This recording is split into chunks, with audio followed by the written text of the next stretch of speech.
you have no legal obligation to actually publicize your even annual report. It is a Sdn Bhd, and it's not even a publicly listed company. It's an issue when it comes to leadership. I think people forget that Malaysia Aviation Group managing director is a captain himself.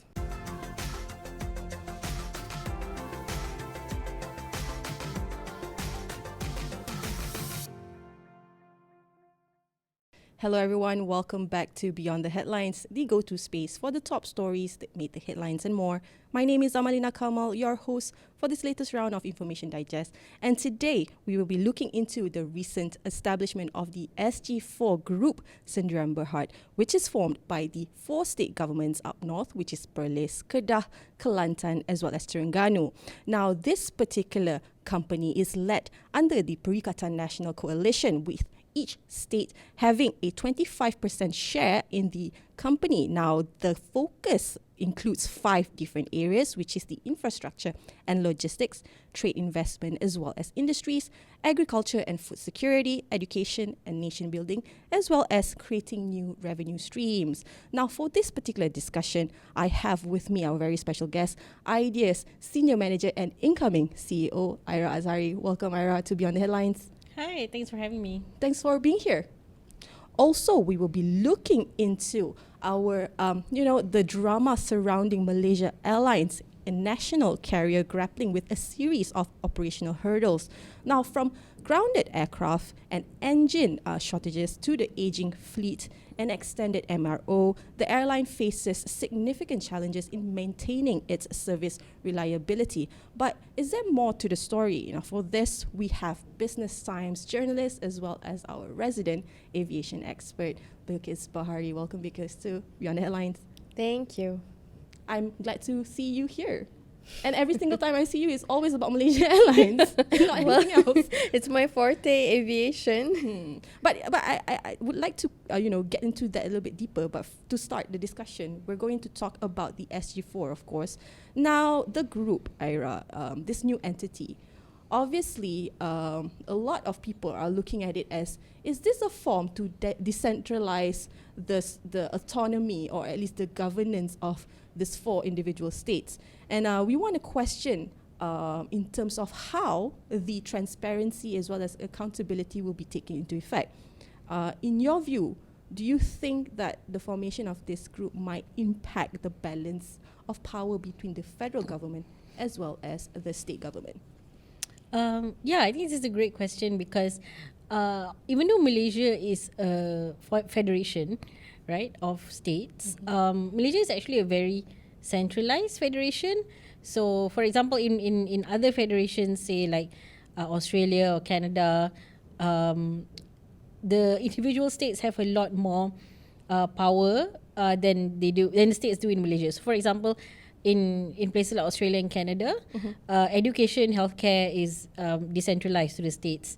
States also have the power to collect tax money, right? So they have a source of income that's beyond, say, natural resources, which our states here rely on. So I think this talk about decentralization is actually kind of long overdue on one hand, but also if you look at these 4 states, especially the SG4, if you look at particularly Terengganu and also Kedah, these 2 states I think have actually been quite autonomous, but also quite aggressive, I think, at the forefront of asserting their rights, asserting their they're, especially with Kedah, with the MB and the kind of rhetoric he uses, right, in terms of like asserting the position of Kedah. He has been, on record saying things like Penang is part of Kedah and all these things, right?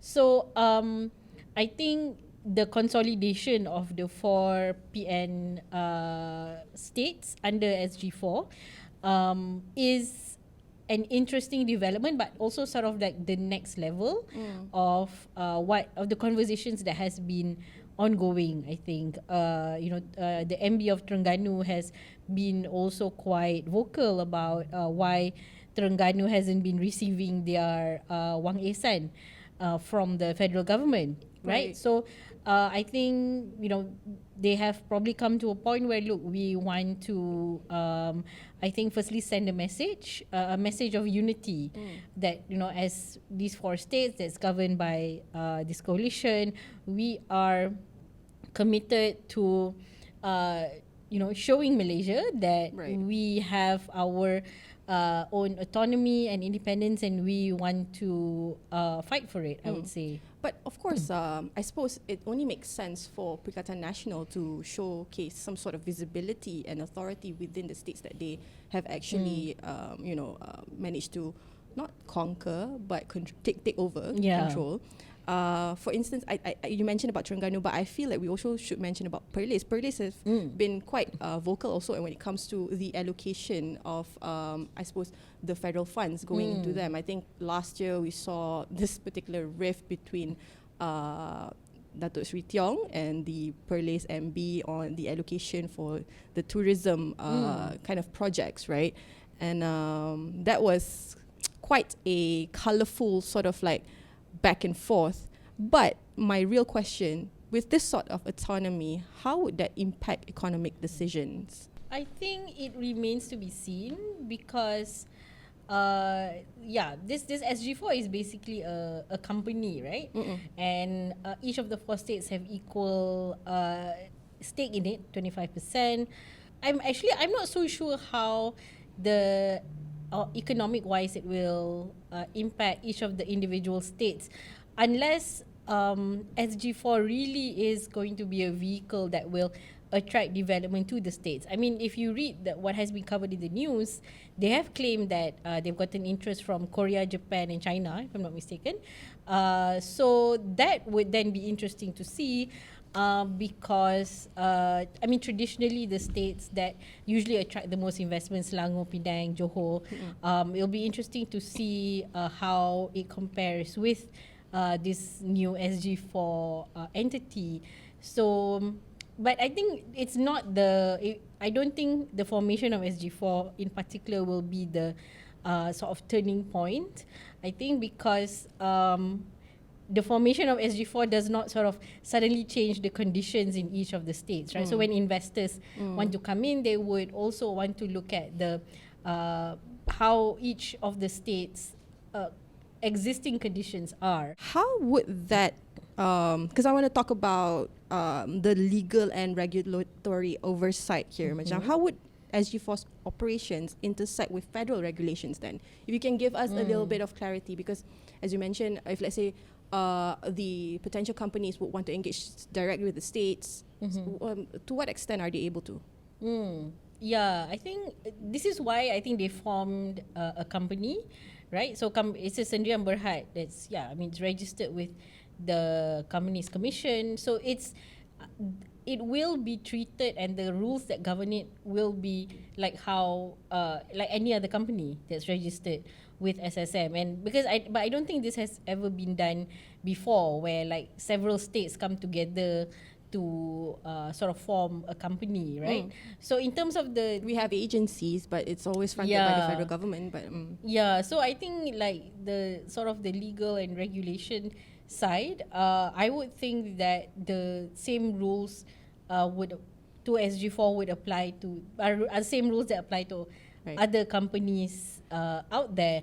Although I think the question that we should ask is, how does that then kind of overlap or interact with what's already on the federal and state list in the constitution, right? Because the constitution lays out quite clearly what is under the jurisdiction of the federal government, what's under the state government, and what's on the concurrent list. Okay, but maybe you can give an example of the potential legal challenges that SG4 Group here might face if they're not careful. I mean, I think one of the things that came up is the issue of REE, which is a natural resource issue, right? And environment is part of the federal purview, Yes, and environment. So, if something comes up there, then I think it will be, there will be some.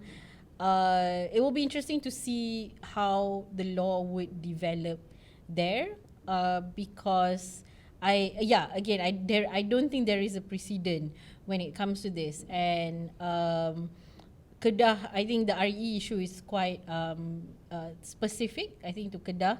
Terengganu, of course, have their oil royalties issue, which, as we talked about earlier, the Menteri Besar has actually brought this up a few times. So, I mean, I think it remains to be seen. I would think that some of the contestation might be on the natural resource part. Okay, let's go back to governance and in particular political influence. Earlier you mentioned, yes, because SG4 Group will be treated, I mean, it is a Sdn Bhd and it will be treated like any other businesses registered under SSM. But we have to address the elephant in the room here, because it's also involved political figures such as Tun M in it. How do you think his influence would affect the direction or the trajectory of what SG4 aspires here? I think it's interesting that they chose the figure of Tun Mahathir, although, if you follow the social media account of the MB of Terengganu, Tun has actually met up with him a few times. I think Tun has actually been to Terengganu to meet him. I think clearly one of the main reasons I think he was chosen is the stature that he has, right? And the kind of respect that he commands from both sides of the political divide. I mean, people might disagree with him and not like his approach to things, or think that he has done some damage to some of our institutions. But I would say that he is a figure that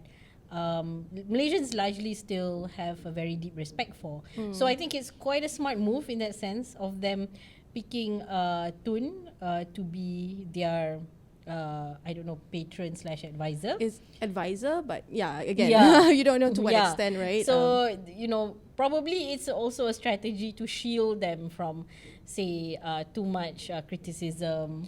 Do you think that with Tun being involved in this sort of like I suppose area of business, he might double down or like dumb down a little bit on the comments that he makes, especially when it comes to the 3R issues? Probably not. I mean, because stakeholders wouldn't want to be associated to any sort of political drama, right? That's true. But at the same time, I mean, Tun has always been someone who has spoken his mind, right? Who speaks his mind regardless of the context or the situation. So, I mean, I think, but also being the advisor to this to SG4 that is dominated by PAS, I mean, I think there is a level of of course it's quite obviously a sort of political message as well, like the PN states dominated by PAS, right, coming together to form this sort of united front and like, look, we are not because one of the main criticisms I think that PAS always gets is that there are accusations of incompetence, of like people are skeptical, can you really practice, say, good governance, and of course Kedah and Kelantan also has quite high levels of poverty, so I think this is a clear statement that like, hey, look, we are not as backward or incompetent as you all perceive us to be. And we have a former prime minister, twice former prime minister on as our advisor. So I think it's more of like sending a message. Okay, really. But surely at the end of the day, I mean, it does say the formation is for the people. At the end of the day, the people of the respective states. That is, but do you think the success or failure, which we are yet to see, coming from SG Group here, would influence the federal policies in, let's say, in the future, if they do bring in more revenue than other states? Yeah, I think that would be interesting to see. I think a comparison that we can use, that there is already some precedent is Sarawak. right? So Sarawak, I think, has, I mean, they don't have an SG4, but just the state of Sarawak itself with the current premier, I think, has also been very assertive. I think there was the whole buying over of Effin Bank, and they also have their own petroleum company, if I'm not mistaken. The premier has also engaged, I think, quite a lot with civil society, looking at things like good governance and anti-corruption, and I do believe this has given them a level of respect, or also like some leverage with the federal government to say that, look, we are also looking at these things, we are serious about this, and especially I think the Effin Bank one, I think, is really significant. So Effin Bank is an armed forces bank, right? So it, of course, it still remains to be seen, but if SG4 is bold enough to take some of those steps as well, then I think the federal government will be forced to But surely it look would twice. surely SG4 Group here will face a little bit more resistance, I suppose, being the opposition. I mean, because Sarawak is a very unique case in a way. Anyway, coming back to SG4. They're a very strong opposition, though. Very strong. Right. I mean, just the sheer number of seats that they have, that PAS has in Parliament, is more than any of the individual parties in the current unity government. So, and also we must remember that the whole Malay vote and capturing the Malay heartlands has always been sort of the Achilles heel of the PH parties, right, who are currently in government. So, so these dynamics, I think, would be interesting to observe and to see. I mean, states like Kelantan and Kedah are also predominantly Malay, and these are where when people say the Malay heartlands, they refer to states like Kedah and Kelantan. So I think that would also come into the picture politically. Yeah. I want to talk about, let's say, the question would probably be more fitted for the people within the SG4 group or the organization chart. But let's say, based on our analysis or ideas on look into the matter, if let's say one state decides to withdraw, what would happen? What's the worst case scenario there? I mean, I think Puan Zakarshi from UMNO actually was like the first to ask this question when they formed SG4. And I think Datuk Sri Taqiyuddin's reply was, we are open to other states joining. I mean, look, politics is unpredictable, right? And it is fluid and ever-changing. And of course, there is a possibility of one of the state governments changing. Then they will have to sort of rethink the structure of the company. But my opinion of it now, at least before, in these very, very early days, is SG4 is also a political statement. So, if one of the states fall to, another coalition, then I guess, they will either sort of consolidate or, try and get in more states to make that political statement. So, or, if the company can probably just shut down because then, it doesn't serve that purpose of like uniting the sort of four opposition states anymore. Right, so. but then that would be counterproductive, right? And all the shebang, all the hype that went in the beginning just goes to waste. And then it will actually fall, the impact would definitely fall back on the Perikatan Nasional because you're not actually doing it for the people, as you say. It's actually for yourself, for the political mileage statement. of sorts. Mileage. As you mentioned. Okay, we want to go to one last question, or let's see how this would transpire.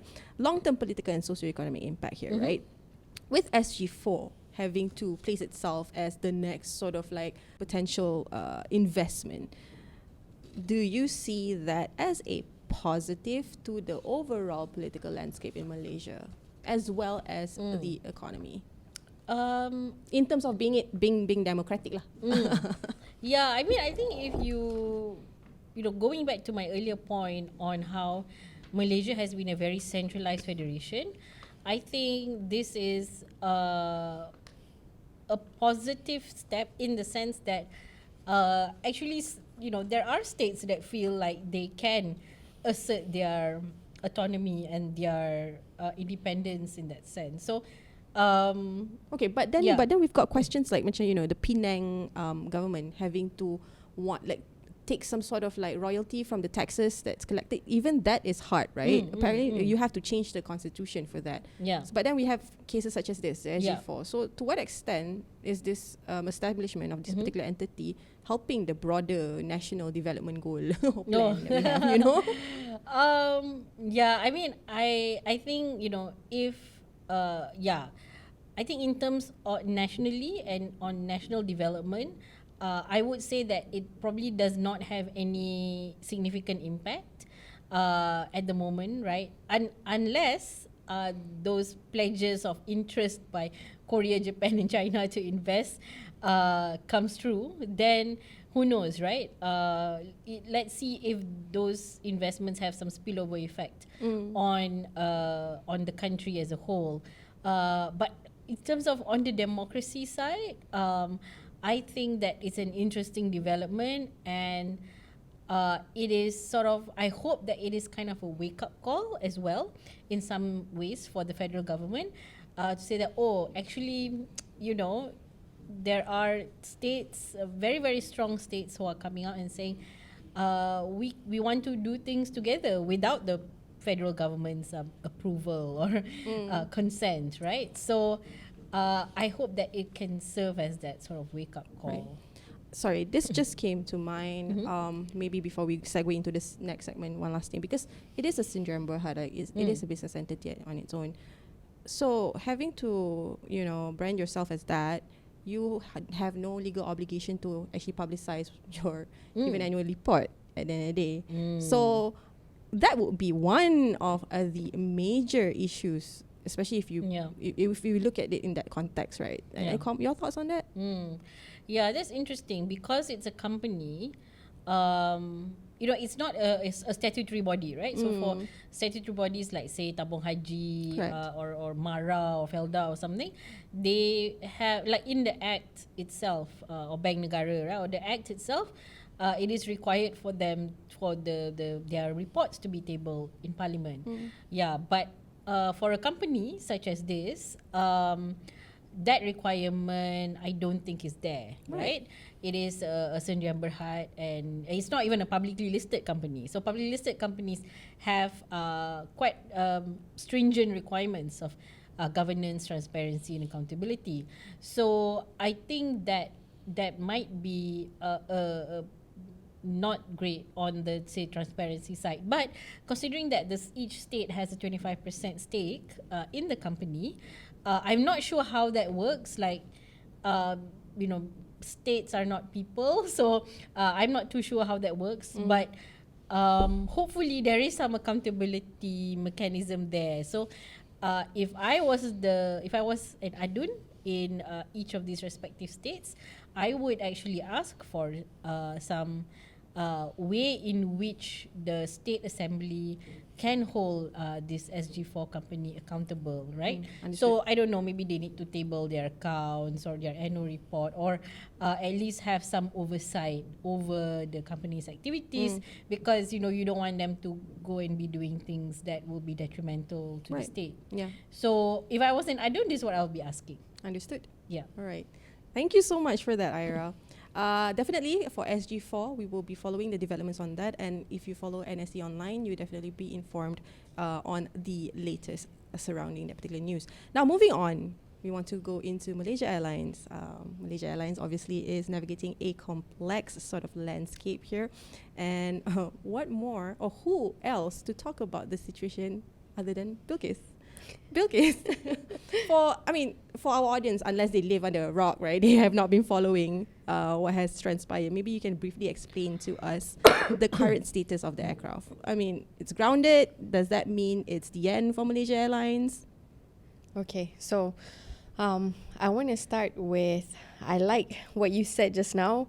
If you follow NST, you will, get all the latest updates. Right. So yeah, follow NST Great. to get the Yeah. latest updates on aviation news as well. Okay, what happened is that currently in Malaysia, our national carrier, Malaysia Airlines, is facing operational challenges. But okay, the whole thing has kind of been, blown up because a lot of people were complaining about the delays and all that stuff. But if you come from the aviation or airline industry itself, you know that this is, the global industry issue that majority of airlines are facing. So, so for context, for example, let me just take you back to 2020 during the pandemic. I'm sure you remember in April 2020, you, me, everybody else have seen pictures or videos of aircraft being grounded all around the world. Right. And the question at that time is that how long will these airplanes be grounded? And is this the end for, airlines, for air travel industry? So when the aircraft are grounded, or rather stored, because stored is when aircraft is on the ground up to 2 years. Parked is when aircraft is on the ground up to 6 months. So when it's stored, 2022, when the world has opened Slowly. slowly, these aircraft would need to, of course, fly again, because people want to travel, people want to meet their families, people need to do business and all that stuff. So what happens? Airlines have to service or maintain this aircraft first before they can operate it to fly. And this in mind, during the pandemic itself, the aircrafts were not necessarily being maintained. Or how can they be maintained if let's say there's an entire world lockdown, is it? No, actually, what airlines did at that time, that is when they perform the major maintenance works, let's say the C check, for example, because when it comes to aircraft engineering, well, I'm not an expert, but from what I know is that there's A check, B check, C check, and C check is being like the total overhaul of the aircraft. So yeah, airlines have been servicing and maintaining, but then they started flying. So 2023, this year, even 2022 itself, the air travel demand has gone up, right? You see everyone is busy traveling all the time.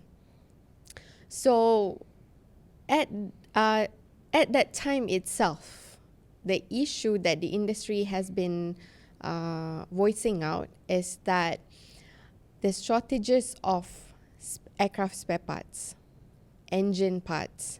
There's even shortages of new airplanes, because Boeing and Airbus, for example, they've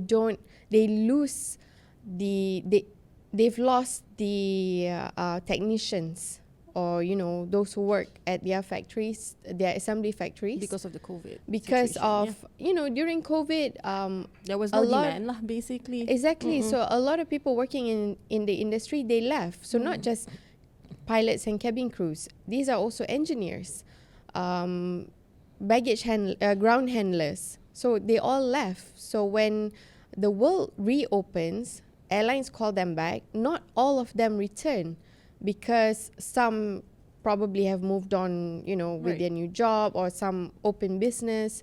So the challenge right now, what Malaysia Airlines is facing right now is similar to what other airlines are facing also. Let's say they are expecting to receive their new aircraft, the 737 By end of MAX this 8. year, if I'm not mistaken, right? Up to this year, they should have received, let's say, if I'm not mistaken, 12, but now they have 4. And that is because they're waiting from Boeing to manufacture and send to them. And Boeing itself, because of the issues that they are having, and the, let's say, FAA has imposed on them that in a month they can only produce less than 50 737 aircraft, because after the Alaska Airlines blowout issue, door plug blowout issue, and a whole of other things. So Airbus is also facing the same thing. And when it comes to engine, for example, Rolls-Royce, CFM, Pratt and Whitney, all these companies have the same issue. So besides Malaysia Airlines, right? Because people are saying that, they have technical issues, so the aircraft had to turn back and land. Mm-mm. Today, for example, just before we start our podcast, Air India had to do an emergency landing in Moscow because of a technical issue. Scoot, for example, in May, also had issues of flight delays, reschedules, and they said that it's because of the spare parts. They're waiting for the spare parts, and they didn't receive.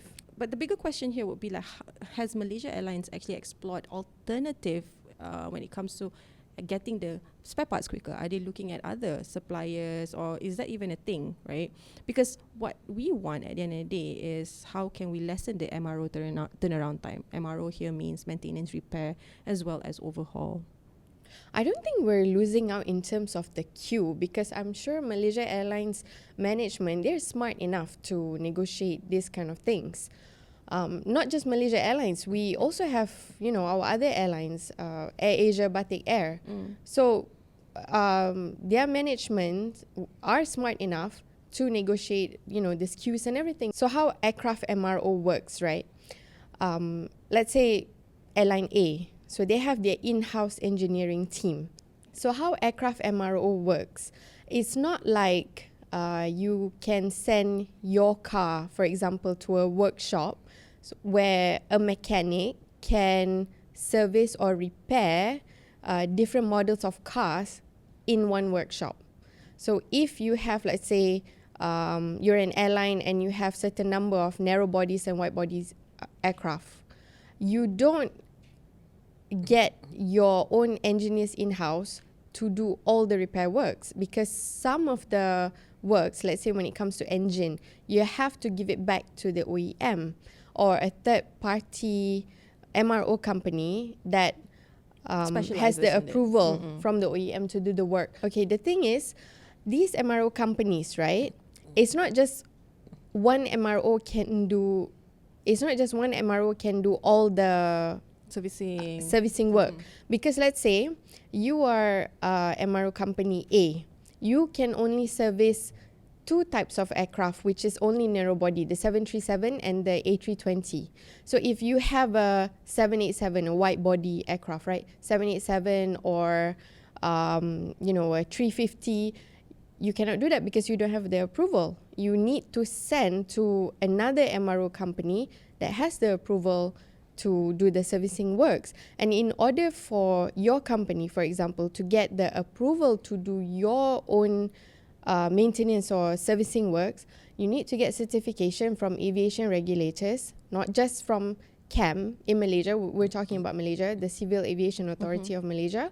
You also need to get approval from FAA, EASA, and all that. So this is not just you open up a shop, a workshop where you send just your aircraft there, send your aircraft finish and that's everything it within a day. Yeah. Okay. Yeah.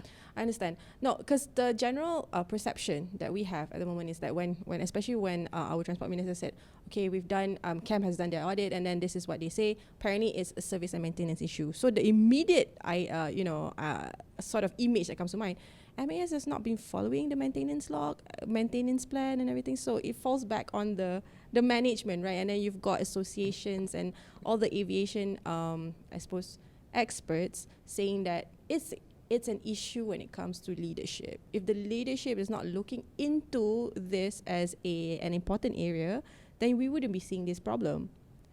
I think people forget that Malaysia Aviation Group managing director is a captain himself. Okay, the thing is, how could an airline overlook this maintenance? Because if your aircraft does not get the approval, it's not fit to fly, you cannot fly. your aircraft. And airlines generally would not want their aircraft to be on the ground because they lose money and they lose millions whenever an aircraft is on the ground. So what they like is they like their aircraft to be flying all the time. So when a number of them are grounded, up to 7, you have, let's say, 10 aircraft, right, in your fleet.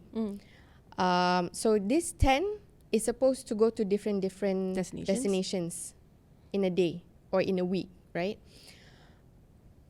3 of them on ground. So you only have 7.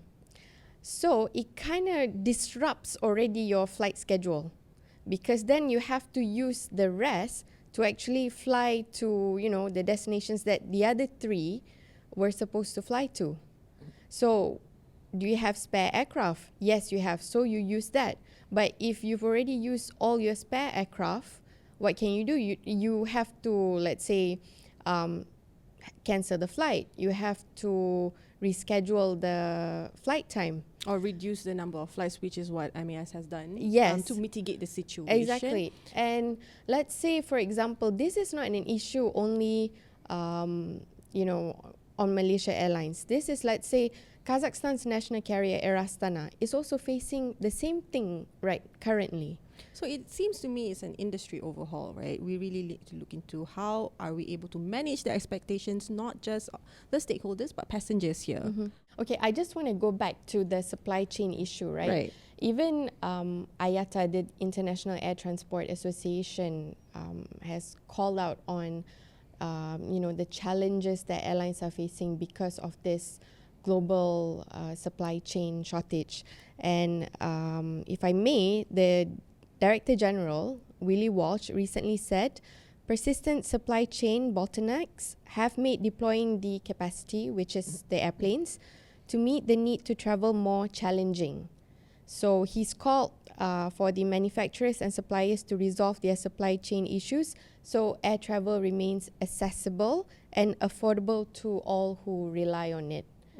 So we have, let's say, for example, Emirates President Tim Clark. He has called out on aircraft manufacturers. They were supposed to get, you know, new aircraft delivered, but then because the OEMs cannot meet the delivery dates, so he called out on them.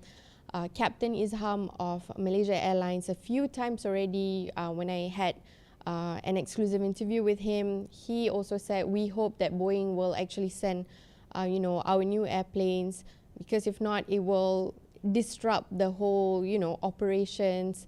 So this is not just a Malaysia Airlines issue. This is all airlines issue, and this is the global aviation industry issue. But okay, given that, how would it affect the financial performance, I suppose, moving forward here, right? How would Malaysia Airlines be able to kind of soar like it did before? Especially when you're talking about an industry issue here. We're waiting for our you know, new aircraft to arrive, but if, let's say, the maintenance aspect is not be able to, you know, be delivered by the manufacturer themselves, the spare part manufacturer themselves, how are we looking at a very performative financial sort of standings? Well, in terms of their financial situation, I think it's best that they answer that question themselves, because I'm sure their finance team would have done, you know, the projection, and then they would have different scenarios. Oh, okay, if A happens, then this is our projection. If B happens, this is our projection. But the good thing is that last year they've registered their, you know, first ever profit. But at the same time, we need to see, I think, how big does this frequency cut? Is it a significant number of frequency cut that would really affect their bottom line? Or is it actually a small percentage? We don't know. So that one we need to wait until Malaysia Aviation Group would announce that. Then only we would all know. Okay, sidetrack a little bit. What's the impact of having an aging fleet and having to just rely on that? Well, first of all, we can't blame airlines to operate aging fleet, because this is something that they have to do. everyone's waiting for new aircraft. They just don't have the new aircraft. So they need to extend the lifespan of, their so-called old aircraft. Just like a car, after, the 5th, 6th, 7th year, right?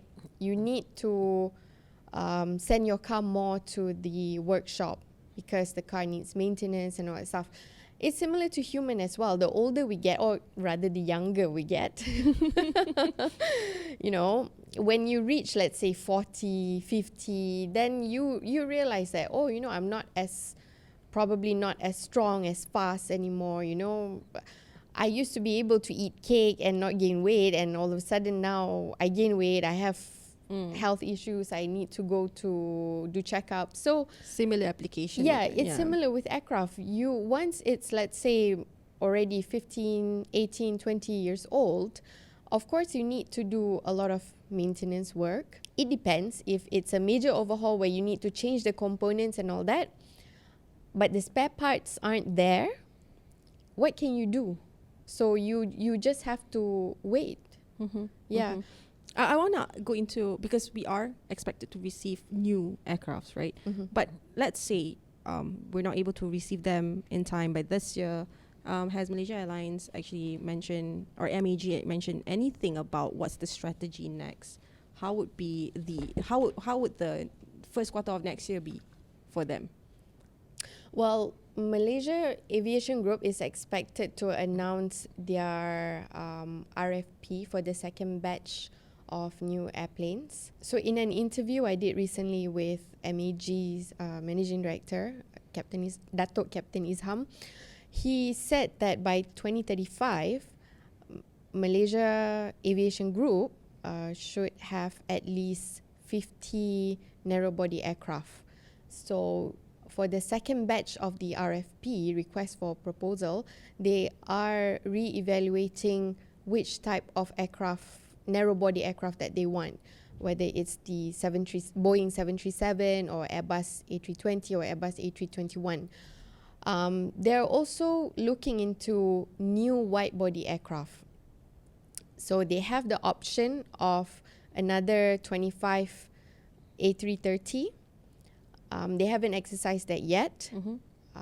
But in the market, there are also other types of wide-body aircraft. You have the 787 Dreamliner, you have the A350, you have a few other options. So we just have to wait until MAG would announce that.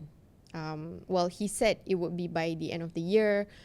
Some people in the industry believe that it will be by end September. So it's something that we have to wait and see. I will say about the shortage supply of spare parts, right?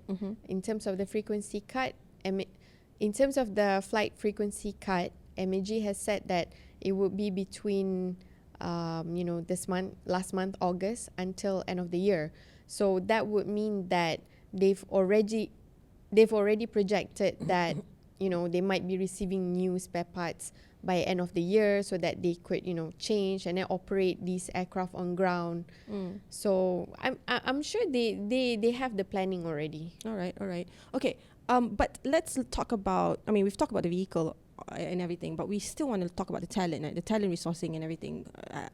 Do you think Malaysia Airlines is doing enough to attract, or at least get the staff that left because of COVID to return to Malaysia Airlines? I'm not just talking about the cabin crew here. I'm talking about the technicians and everything. The engineers. Yeah. So in terms of engineers, again, this is not just a Malaysia Airlines issue, because other airlines also are facing shortage of engineers.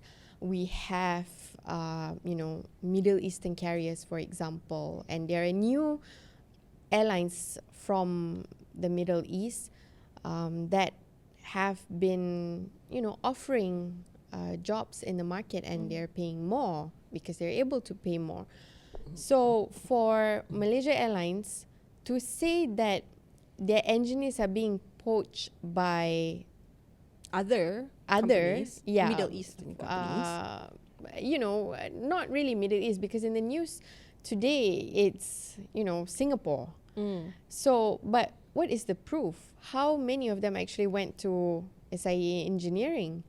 Do we have the numbers? We don't. We just what was being said is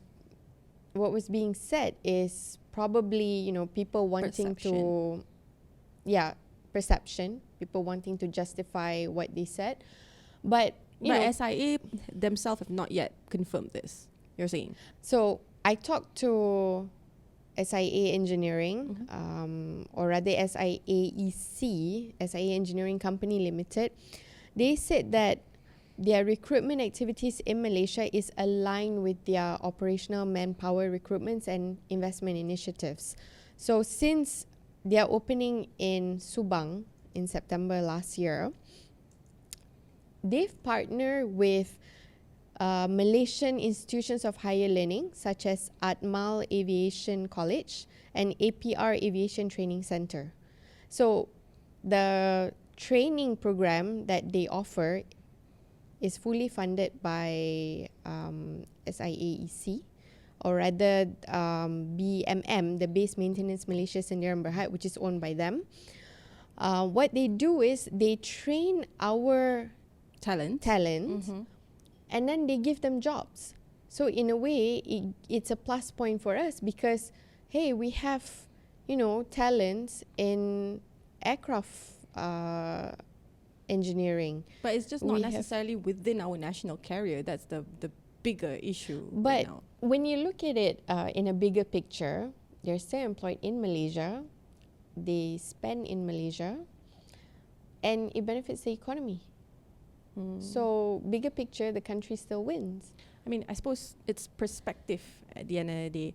Okay, in my view, in order for us not to have this kind of issue, right, shortage of aircraft engineers, shortage of other talents as well, I just want to touch a bit on what Kazakhstan did. They did a national project back in 2019-2020. It's called Atlas of New Professions in Kazakhstan. I was part of the editorial part of the project. So the aim of the study is to identify the demand. The aim of the study is to meet the demand of the 21st century workforce in 8 priority industries. So for them, their priority industries are the oil and gas, energy, agriculture, tourism, logistics, machinery, and so on. So they want to figure out, okay, what are the future jobs? What are the skills needed for these future jobs? What should the education ministry do in order to prepare their people, their young people, to have the skills to meet the demand of the future jobs? So what they did was different ministries work together with the education ministries. So these 8 priority industries, right? They've already figured out the skills needed and all that. Then the education ministry come up with a educational program. So what should students learn in university? What should students learn in school? For example, talking about AI, they are doing it already a few years ago. So for them, they want to prepare their own local talents so that when the time comes, let's say by 2030, you need enough, let's say, engineers or enough specialists. I think there are plans, especially when it comes to that. I think we are going into coding and AI development and everything. And STEM is still very much an area where our government is pushing young talents in. It's just that we're not seeing it right now because these people are still being developed, I suppose. But when it comes to the Malaysia Airlines crisis, we understand that you have to backtrack a little bit. Where does the MRO sort of like loophole lies? And obviously, the supply chain disruption is a big issue, and as must adjust itself when it comes to operational strategies, we need to make sure that, I suppose, the company has a certain sort of standard to be hands-on in mitigating the losses. And the losses, I'm not just talking about financial, but losses when it comes to talents, manpower, losses when it comes to, the image here. We need to understand that this is a global issue and we need to support our national carrier. That is our national pride. they are working towards mitigating these issues. One of the ways is to cut the frequencies.